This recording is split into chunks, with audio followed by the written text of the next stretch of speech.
Núcleo de Telesaúde do Hospital Universitário. Universidade Federal do Maranhão.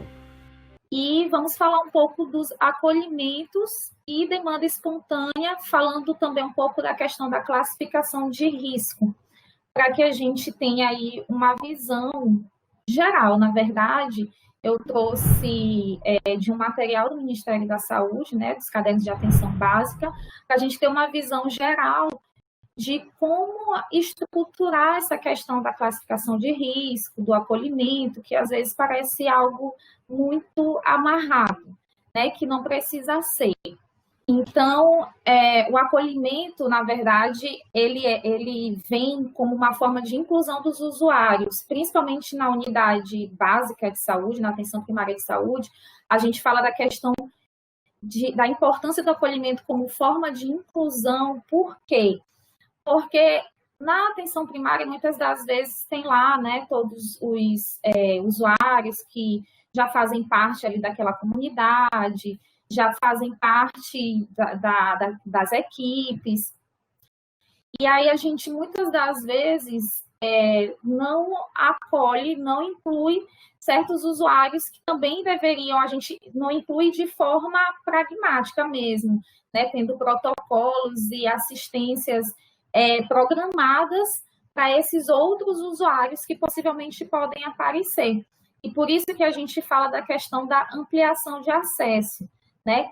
Que essa ampliação de acesso é justamente a gente pensar tanto na agenda programada, ou seja, nos pacientes, nos usuários que já vão estar ali naquela agenda, né, para as consultas, procedimentos, exames, vacinas, e pensar também na demanda espontânea, porque essa demanda espontânea ela pode vir de todas as formas, como a gente vai ver mais na frente, até de situações imprevisíveis. E é preciso que a atenção primária, essa equipe, essa unidade básica de saúde tenha aí um plano estratégico para acolher e incluir todos esses usuários, né? Lembrando que o acolhimento ainda hoje, às vezes, é pensado de forma redutora, né? De forma errônea, no sentido de acolher é tratar bem, é escutar, é tratar com carinho. E, na verdade, vai muito além disso, porque você deve ter a escuta assim, ativa desse usuário, porque para você fazer qualquer tipo de intervenção, você tem que escutar esse usuário, mas o acolher é justamente escutar para resolver. Para que a gente tenha um acolhimento pleno, a gente tem que ter medidas, intervenções que resultem na resolutividade dessa escuta, e não apenas escutar. Acolher não é apenas escutar, certo? Então, é importante lembrar que o acolhimento não se reduz a um local ou etapa do atendimento, ou seja, às vezes você diz assim, mas eu não tenho nenhuma sala de acolhimento, ou a sala de acolhimento está lotada. Então, é importante também que se tenha uma estrutura adequada, que se tenha aí todo um caminho sistematizado a seguir, mas nem sempre também a gente conta com uma estrutura ou naquele momento, o momento adequado para aquele acolhimento, e a gente também tem que saber lidar com essas situações. Então, não se reduz a um local ou uma etapa, não é apenas você fez o acolhimento no início, o usuário chegou, a gente acolheu, pronto, não se tem mais nenhuma relação de acolhimento. Não, o acolhimento se dá, pode se dar, na verdade, deve se dar do início, o meio, até o final do usuário nessa unidade. E aí, o Ministério da Saúde traz o acolhimento como dispositivo de reorganização ou organização do processo de trabalho em equipe. Né? Por quê? Pensando no sentido de que esse material, na verdade, a gente traz aí como uma forma de reflexão, gente, do que a gente tem na nossa atenção primária, do que a gente está tendo. Você que trabalha na unidade básica aí, que é o profissional, ou o coordenador da equipe, diretor da unidade, enfim. Como a gente tem que organizar esse processo o que a gente tem que pensar para que a gente tenha um acolhimento a essa demanda espontânea, principalmente de forma satisfatória. Então, o Ministério da Saúde traz esses pontos principais para que a gente possa pensar na reorganização do processo de trabalho em equipe. E aí traz esses 3 pontos principais: ampliar a capacidade clínica da equipe de saúde, para que esses profissionais tenham a capacidade de reconhecer os riscos e as vulnerabilidades também, que são extremamente importantes e às vezes a gente trata todos da mesma forma, como a gente também vai um pouco refletir mais na frente, e a capacidade de intervir de forma correta nessas questões dos riscos e das vulnerabilidades. E aí, o Ministério traz também que isso não é assim, trazem estratégias, são trazidas estratégias, ideias, para que a gente possa pensar em como reorganizar esse processo, mas tudo isso tem que ser pensado de acordo com a realidade do local de trabalho, né? Porque a gente sabe que a realidade de uma unidade básica, atenção primária de um povoado, é completamente diferente de uma unidade no centro da cidade, em uma cidade um pouco mais desenvolvida. Então, a gente sempre tem que pensar na questão da situação do local, né? E não de forma, não pode ser algo inflexível. E aí, pensando nessa questão da demanda espontânea, a gente pensa no que se deve, no que a gente deve estar pontuando para levar em conta os fluxos dos usuários nas unidades básicas de saúde. Então, primeiro, né, 3 pontos que a gente tem que levar em conta: os usuários com as agendas, com as atividades agendadas, ou aquelas atividades de rotina, né, exames, vacina, enfim.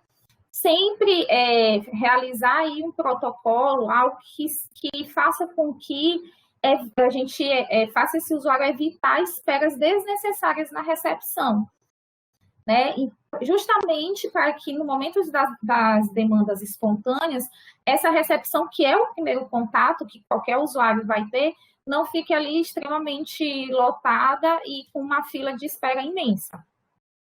Organizar a unidade para essas situações imprevisíveis.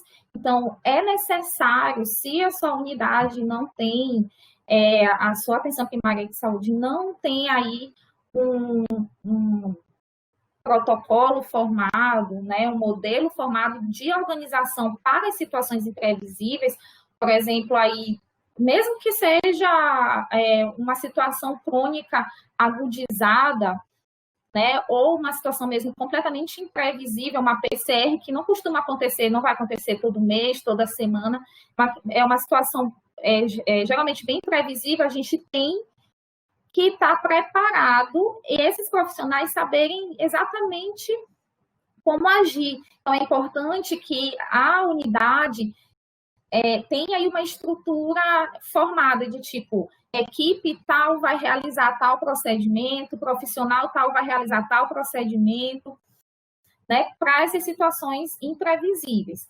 E profissionais, claro, né, para que isso aconteça, a gente tem que ter os profissionais capacitados para identificar esses riscos e vulnerabilidades e intervir com o grau de resolutividade, que é o que o acolhimento traz para a gente.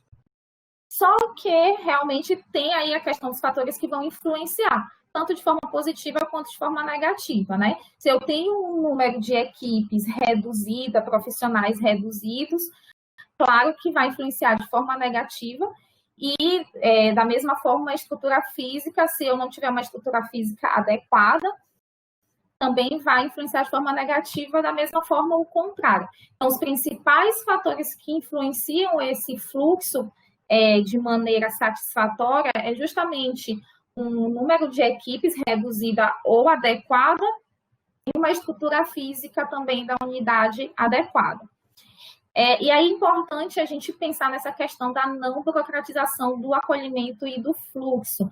Mais uma vez, também tem que ser revisto, conversado, né, em reuniões e tudo mais, para que não seja uma coisa totalmente amarrada, inflexível, porque vão haver situações em que a gente precisa flexionar essas situações, e essa burocratização, muitas das vezes, a gente dá-lhe de forma amarrada com esse acolhimento e esse fluxo, vai gerar uma certa insegurança desses usuários, e eles precisam se sentir seguros e protegidos. Então, sempre, mesmo montando todas essas estratégias, a gente deve pensar na não burocratização desse acolhimento e desse fluxo. E aí a gente vem para a questão dos riscos, né, e vulnerabilidades. Como que a gente vai estratificar a necessidade desses usuários? E aí esses usuários, a gente vai meio que classificar, né, diferenciá-los entre agudos e não agudos. E os não agudos vão ser aqueles que já têm as intervenções programadas, né? Então, aqueles usuários que já estão se deslocando para a unidade básica, para a sua consulta, para o seu exame, enfim, para a sua palestra, para a sua ação programada. E tem os usuários que estão com as suas situações agudas, mesmo que sejam situações crônicas, né, aquele usuário que já faz parte ali de toda aquela rotina, mas que de repente ele tem um problema crônico, como uma hipertensão agudizada, né, uma situação crônica agudizada. E aí, essa situação aguda, esse paciente agudo, ele pode ser um paciente de atendimento imediato, um usuário de atendimento prioritário, ou aquele usuário que vai necessitar de atendimento no dia, né? E que aí a gente vai colocar as situações de acordo com as prioridades, se é imediato, prioritário ou no dia. E sempre lembrando do atendimento com equidade, principalmente na questão das vulnerabilidades. E aí a gente, para falar um pouco lá do agudo, né, a situação aguda, que na verdade, para a classificação de risco, vai ser o mais importante da gente estar pensando nessas situações imprevisíveis, né? Mas a gente vai falar um pouco aqui, pincelar um pouquinho das situações não agudas, esses usuários não agudos, que vão ter essas intervenções programadas. Então, como que a gente deve agir? O usuário tem a atividade agendada, então a gente encaminha imediatamente, né? Então é importante que não fique aquela recepção lotada, que se tenha alguma estrutura de espera, se é uma consulta, que ele tenha uma parte que fique mais próxima, se é uma palestra, que ele já possa se deslocar para a sala de palestra, né? Para que ele seja encaminhado o mais rápido possível para aquela ação programada. Atendimento específico de rotina, a mesma forma. O usuário é da área de abrangência, a gente orienta as ofertas, o que a unidade tem, né, para esse usuário, adianta ações previstas em protocolos, olha a questão da não burocratização. Se aquele profissional tem condições de adiantar alguma situação, ele pode estar fazendo isso, de repente, uma gestante que ainda não realizou a vacina específica e tem que realizar, sei lá, na outra semana, e ela foi lá para pegar alguma informação ou participar de alguma palestra, enfim.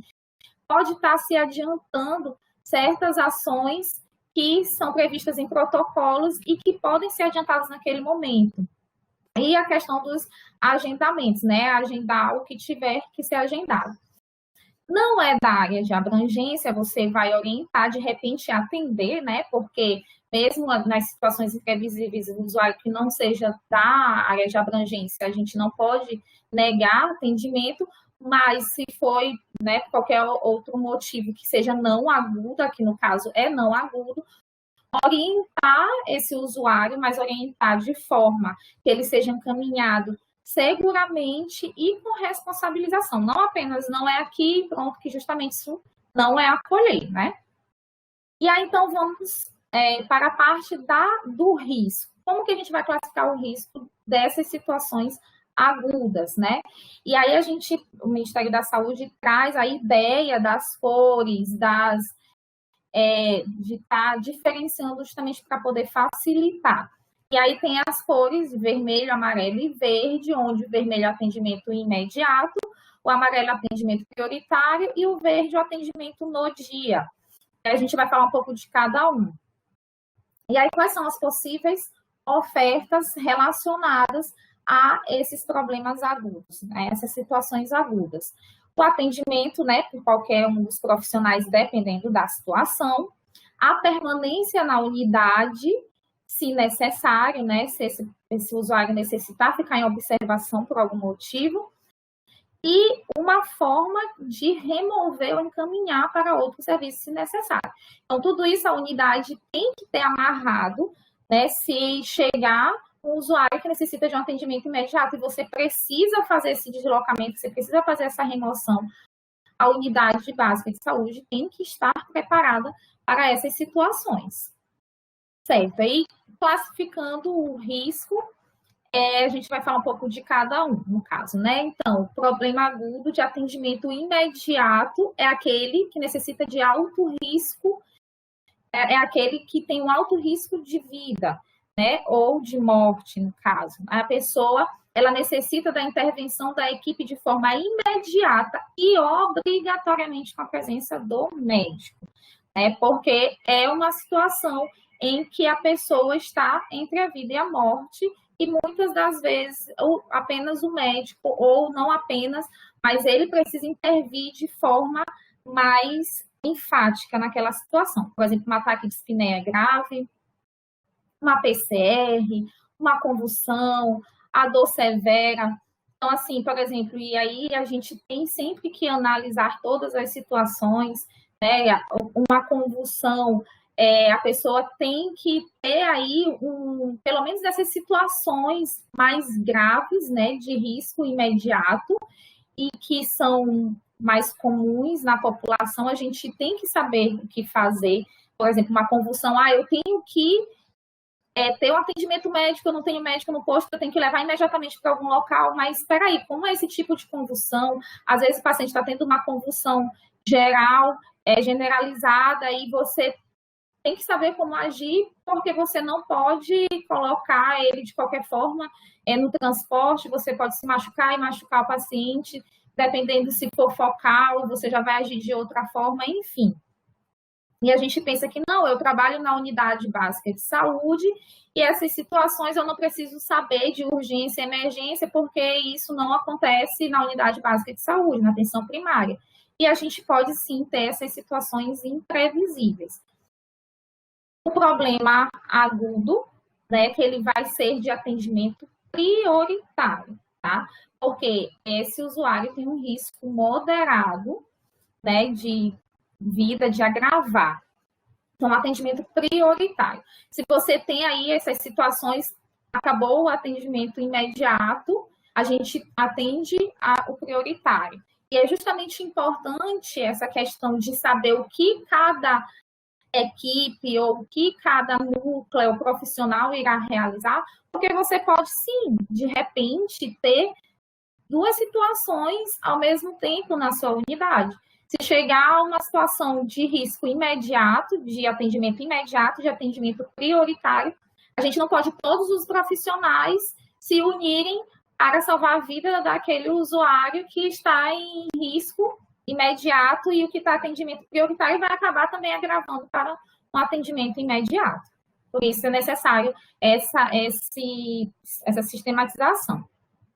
E aí, no caso do atendimento prioritário, necessita de uma intervenção rápida e a enfermagem pode realizar o primeiro atendimento até que se tenha a presença do profissional mais adequado para o caso. A gente fala da equipe de enfermagem porque a gente sabe que é a equipe que está ali sempre presente na unidade. Então, a enfermagem ela pode estar oferecendo certo conforto a esse usuário enquanto o profissional adequado não aparece, né? Nem sempre o médico, pode não ser o médico, de repente um dentista, a pessoa está aí com algum problema na boca, cortou a língua, está com uma dor, às vezes não é só de dente, mas, enfim, pode não ser apenas o médico. Então, tem os casos, por exemplo, de dor moderada, de dispneia moderada leve, né? Você pode aí, dependendo dos protocolos da sua unidade, os medicamentos que você pode estar fazendo uso, dispneia, colocar um oxigênio, um cateter de O2, uma nebulização, febre, compressas, né, crise de ansiedade, enfim, você vai analisar a situação e atender até que o profissional adequado ao local. E o problema agudo de atendimento, nenhum baixo, mas que você não pode deixar passar o atendimento naquele dia. E aí aqui, não só aqui, nas outras situações também, mas por que a gente enfatiza a questão da vulnerabilidade importante? De forma importante a gente pensar na vulnerabilidade, porque às vezes você pensa no atendimento no dia e trata todos da mesma maneira. E aqui entra de forma mais enfática a questão da vulnerabilidade. Por quê? Porque às vezes a gente tem que priorizar as vulnerabilidades. Lembrando que não é só a questão de idoso ou gestante, por exemplo. Quando a gente vai pensar nas vulnerabilidades, um idoso é mais vulnerável do que um adulto. Então, se a gente pensar um idoso com diabetes, a gente tem que analisar essa questão do atendimento. Um idoso com diabetes que mora só, ou na verdade, assim, um idoso com diabetes e um adulto com diabetes. A gente vai dar prioridade ao idoso, a questão da vulnerabilidade. Mas se a gente pensar, por exemplo, em um adulto diabético que é obeso ou que é desempregado e que mora sozinho, e um idoso diabético que tem uma rede de apoio, que mora com a família, com os filhos, com a esposa. O adulto diabético, ele é mais vulnerável nesse caso. Então, a gente tem que analisar todas essas questões e atender de forma a estar pensando nessa vulnerabilidade importante. Mais uma vez, não pode ser uma coisa inflexível e amarrada.